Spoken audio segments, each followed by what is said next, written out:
बिस्मिल्लाहिर्रहमानिर्रहीम। अस्सलाम वालेकुम। कमर मेकन एक नई वीडियो के साथ आपसे मुखातिब हूँ। जुडिशल कमीशन के 4 इजलास हुए। 4 इस्लामाबाद हाई कोर्ट समेत सिंध, बलूचिस्तान और पेशावर हाई कोर्ट में नए चीफ जस्टिस की तकर्री कर दी गई है। मुस्तकिल चीफ जस्टिस लगा दिए गए। इस्लामाबाद हाई कोर्ट जिसका सबसे ज़्यादा शोर था, वहाँ जस्टिस सरफराज डोगर साहब को नया चीफ जस्टिस मुस्तकिल तैनात कर दिया गया। लेकिन इजलास की अंदरूनी कहानी इंतहाई हैरानकुन है और इंतहाई हैरानकुन होने के साथ साथ तशवीशनाक भी है कि तकर्रियाँ तो वैसे ही हुई जैसी समझा जा रहा था, लेकिन कंडक्ट क्या था, अपोजिशन का कंडक्ट क्या था, जजेस का कंडक्ट क्या था, हुकूमत का, ये जानना बहुत ज़्यादा ज़रूरी है। तो जनाब, मामला सिर्फ इस्लामाबाद हाई कोर्ट का ही नहीं, Sindh high court, Balochistan high court और पेशावर हाई कोर्ट का भी था। दिलचस्प कहानी है। मतलब हैरान हो जाता है कि बंदा कि अवाम क्या समझती है, लोग क्या समझते हैं, और जब अंदर बंद कमरों के अंदर इजलास होते हैं तो वहाँ पर लोग क्या मौक़िफ़ अपनाते हैं। सबसे पहले मैं हैरान हूँ, बहुत सारी खबरें आ गई हैं, मैं इस पर बात ही नहीं करता। इस्लामाबाद हाई कोर्ट पर सिर्फ और सिर्फ बात कर लेते हैं। इस्लामाबाद हाई कोर्ट में जैसे सरफराज डोगर साहब को लगाना था, भाई लगा दिया। लेकिन आज 2 किस्म के लोग इंतहाई एक्सपोज हुए हैं। एक जस्टिस रिटायर शौकत अजीज़ सिद्दीकी, उनको कहा जाता था कि वो बड़े इनकलाबी हैं, वो बड़े बाअसूल हैं, जमहूरियत पसंद हैं और आइन के साथ खड़े होने वाले जज हैं। और उस वक्त उन्होंने एंटी एस्टैब्लिशमेंट का जो नारा लगाया था, वो आज सिर्फ और सिर्फ जो एंटी फैज़ हमीद साबित हुआ। और उस वक्त उनके बारे में जो तासुर था कि वो नून लीग के जज हैं, आज ये साबित हुआ कि वो वाकई नून लीग के जज हैं और उन्होंने उसी तरफ वोट दिया। यानी हैरानकुन तौर पर उन्होंने भी आज जैसे सरफराज डोगर के हक में वोट दिया, क्योंकि वो जुडिशल कमीशन के मेंबर हैं। तो अंदाज़ा करें, जो जस्टिस रिटायर्ड शौकत अजीज़ सिद्दीकी साहब ने जस्टिस सरफराज डोगर साहब की हिमायत में वोट दिया, यानी उनको चीफ जस्टिस बनाने के लिए वोट दिया। किसी ने सोचा था कि जस्टिस शौकत अजीज़ सिद्दीकी जैसा बंदा जो इतना इनकलाबी, इतना बाअसूल, इतना एंटी एस्टैब्लिशमेंट समझा जाता था, वो वोट देगा सरफराज डोगर साहब को। तो आज एक तो ये गुत्थी सुलझ गई कि भाई जस्टिस रिटायर्ड शौकत अजीज़ सिद्दीकी साहब सिर्फ और सिर्फ एंटी फैज़ हमीद थे। फैज़ हमीद साहब अच्छे थे बुरे थे, वो अल्लाह जाने और वो जाने और उनका काम जाने। लेकिन उनका नारा जो था ना एंटी एस्टैब्लिशमेंट का, वो सिर्फ एंटी फैज़ हमीद तक ही था। बहुत सारे चेहरे इस निज़ाम के अंदर, इस रजीम के अंदर एक्सपोज हुए हैं और one of them is justice retired Shaukat Aziz Siddiqui, क्योंकि उनको एक आम तरीन ओहदे का चेयरमैन बनाया हुआ है इस वक्त नून लीग ने। वो जो ये लेबर्स के तमाम केसेस होते हैं, NIRC शायद उसको कहते हैं, उसके वो चेयरमैन है, अहम तरीन ओहदा है उनके पास इस वक्त भी, और वो उसके चेयरमैन होने के साथ साथ जुडिशल कमीशन के मेंबर भी हैं।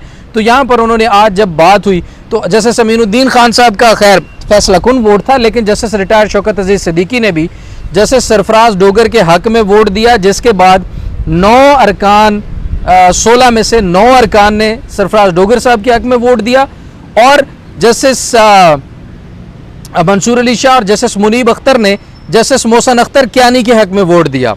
अब दूसरा जो मामला है वो इससे भी तशवीशनाक है, वो इससे भी हैरानकुन है, और वो ये जनाब कि 16 में से 9 ने जस्टिस सरफराज डोगर को chief justice Islamabad high court बनाया। लेकिन तहरीक इंसाफ के जो अपोजिशन की तरफ से 2 मेंबरान हैं, बैरिस्टर गौहर अली खान और बैरिस्टर अली जफ़र, उन दोनों ने किसको वोट दिया जनाब? मियां गुल हसन औरंगज़ेब साहब को। मोहसन अख्तर कियानी साहब को वोट क्यों नहीं दिया? क्योंकि वो बुला लेते होते हैं इंटेलिजेंस इदारों के चीफ्स को, कहते हैं कि जी आए कटहरे में खड़े और हमें जवाब दें। सेक्टर कमांडर्स को बुला लेते होते हैं और यहाँ पर कहीं उनकी गुस्ताखी ना हो जाए, इसलिए बैरिस्टर गौर और बैरिस्टर अली जफ़र ने मियां गुल हसन औरंगज़ेब साहब को वोट दिया है। और मियां गुल हसन औरंगज़ेब साहब को भी वोट क्यों दिया? वो इस वक्त बेनिफिशरी हैं इस निज़ाम के किसी न किसी हद तक। बेशक वो एक अच्छे जज हैं और उनको वोट देने की क्या ये वजह थी कि 2 दफ़ा उन्होंने इमरान खान के हक में फ़ैसला दिया। चले इमरान खान के हक में फ़ैसला नहीं दिया, आप तो खुद कहते हैं कि आइन और कानून के मुताबिक फ़ैसला दिया, तो वो आइन और कानून के मुताबिक ही फ़ैसला होगा। लेकिन मियां गुल हसन औरंगज़ेब साहब के बाद मैं हैरान ये हूँ कि मोहसन अख्तर कियानी साहब को तहरीक इंसाफ के 2 लोगों ने वोट क्यों नहीं दिया, और 4 लोगों ने वोट जो है वो दिया है मियां गुल हसन औरंगज़ेब साहब को। 2 लोगों ने दिया है मोहसन अख्तर कियानी साहब को, जो कि सीनियर तरीन जज हैं। आप खुद कहते हैं कि हम सीनियरिटी के ताबे हैं और सीनियरिटी को मानते हैं। मंसूर अली शाह साहब को जब चीफ जस्टिस सुप्रीम कोर्ट नहीं लगाया गया था तो तहरीक इंसाफ की तरफ से सबसे ज़्यादा ये शोर किया गया, जो कि सही था, कि सीनियर तरीन को जज लगाएं। अब यहाँ पर सीनियर तरीन को वोट देने की जब बारी आई है तो बैरिस्टर गौर बैरिस्टर अली जफर ने वोट जो है मियां गुल हसन औरंगजेब साहब को दे दिया। होना तो जाया ही था आपका, कम से कम आप अपनी बात जो सीनियरिटी वाली थी उस पर कायम तो रहते, साबित तो करते कि आप सीनियरिटी को मानते हैं और सीनियरिटी को सपोर्ट करते हैं। सिर्फ और सिर्फ जस्टिस मोहसिन अख्तर कियानी को वोट ना देने की जो वजह समझ आती है बैरिस्टर गौर और बैरिस्टर अली जफर की, वो सिर्फ और सिर्फ एक ही है, क्योंकि वो लापता जो लोगों पर कमीशन है उनको भी बुला लेते हैं। वो मिसिंग पर्सनस के ऊपर जिस तरह से बात करते हैं खुल के, जिस तरह से उन्होंने इंटेलिजेंस के इदारों के चीफ्स को बुलाने तक की ऑर्डर्स जारी किए थे, जिसके बाद मामलात फिर हल होते हुए दिखाई दिए। तो ये तमाम वो चीज़ें थी जहां बैरिस्टर गौर और बैरिस्टर अली जफर के शायद मैं कहना चाहूँगा कि पर जलते थे और वहाँ पर उन्होंने मोहसिन अख्तर कियानी को किसी सूरत वोट नहीं करना था। अब इसके ऊपर तहरीक इंसाफ की तरफ से बाकायदा जो है ना वो एक वजाहत इसके ऊपर ज़रूर आनी चाहिए कि भाई ऐसा क्यों किया गया, जब तहरीक इंसाफ खुद कहती है बैरिस्टर अली जफर और बैरिस्टर गौर का क्या ये अपना ज़ाती फैसला था उनको वोट ना करने का मोहसिन अख्तर कियानी साहब को, या पार्टी का फैसला था या पूरी अपोजिशन का फैसला था। ये इंतहाई जो अफसोसनाक एक अमल है। बहरहाल सिंध हाई कोर्ट में भी नए चीफ जस्टिस लगा दिए गए हैं, उनकी डिटेल भी आपके सामने रखता जाऊं। और इस वक्त जो नए चीफ जस्टिस लगाए गए हैं सिंध हाई कोर्ट में भी, बलूचिस्तान हाई कोर्ट में भी, इस्लामाबाद हाई कोर्ट में भी और पेशावर हाई कोर्ट में भी। जिस तरह से मैंने आपको बताया कि इस्लामाबाद हाई कोर्ट में जस्टिस सरफराज डोगर को लगा दिया गया है मुस्तकिल chief justice Islamabad high court. उसके बाद अगले होंगे जनाब सिंध हाई कोर्ट के जस्टिस मोहम्मद जुनेद गफ़ार साहब, उनको मुस्तकिल चीफ जस्टिस लगा दिया गया है। उसके साथ साथ जनाब सिंध हाई कोर्ट में मुस्तकिल चीफ जस्टिस लगाने पर जो इजलास हुआ उसमें 3 नामों पर गौर हुआ और वहाँ से भी जस्टिस जुनेद गफ़ार साहब जैसे मैंने बताया, और बलूचिस्तान के लिए जस्टिस रोज़ी ख़ान उनको चीफ जस्टिस लगा दिया गया है। रोज़ी ख़ान साहब के बारे में बहुत चीज़ें मंजर आम पर पहले भी आई हुई हैं और उनके ऊपर काफ़ी सवालात भी उठते हैं, कितने सही कितने गलत ये वक्त बताएगा, लेकिन उनको काफ़ी हद तक क्वेश्चन जो है वो किया जाता रहा है अभी तक। उसके बाद पेशावर के लिए जस्टिस अतीक शाह को chief justice Peshawar high court लगा दिया गया है।